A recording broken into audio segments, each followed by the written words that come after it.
The European Commission has rejected Google's third proposed antitrust settlement. John, where did the negotiations come off the rails?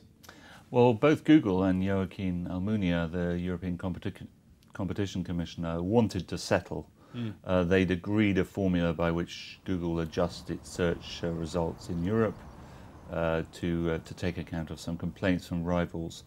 But when this proposed settlement was announced earlier this year, there was an uproar, not only from European politicians saying that it let Google off the hook, but from a lot of rivals, including led by German publishers. And the whole thing has really collapsed under that pressure. What was the harm that Google was accused of inflicting on its rivals?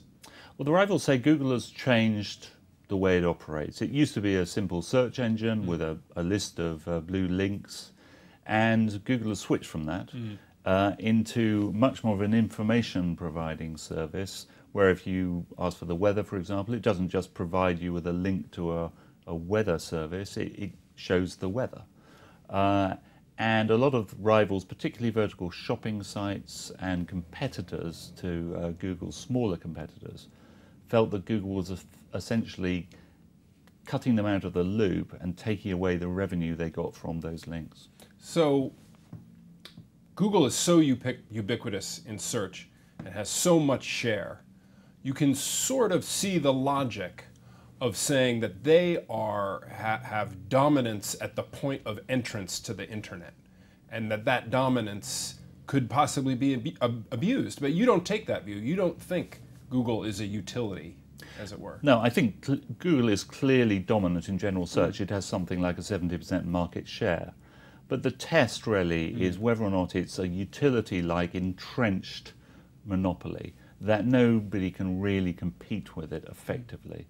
And the truth is that if Google messed up tomorrow or gradually its service got worse, how difficult would it be for somebody to switch to another service? The answer is extremely easy. It's 2 clicks away. So it's not like a company like Deutsche Telekom where you have to use it because it's the only one that's got the cables in the ground. Actually, the market is pretty fluid. Do we have any sense of what happens next, John? I think it's really quite hard to say.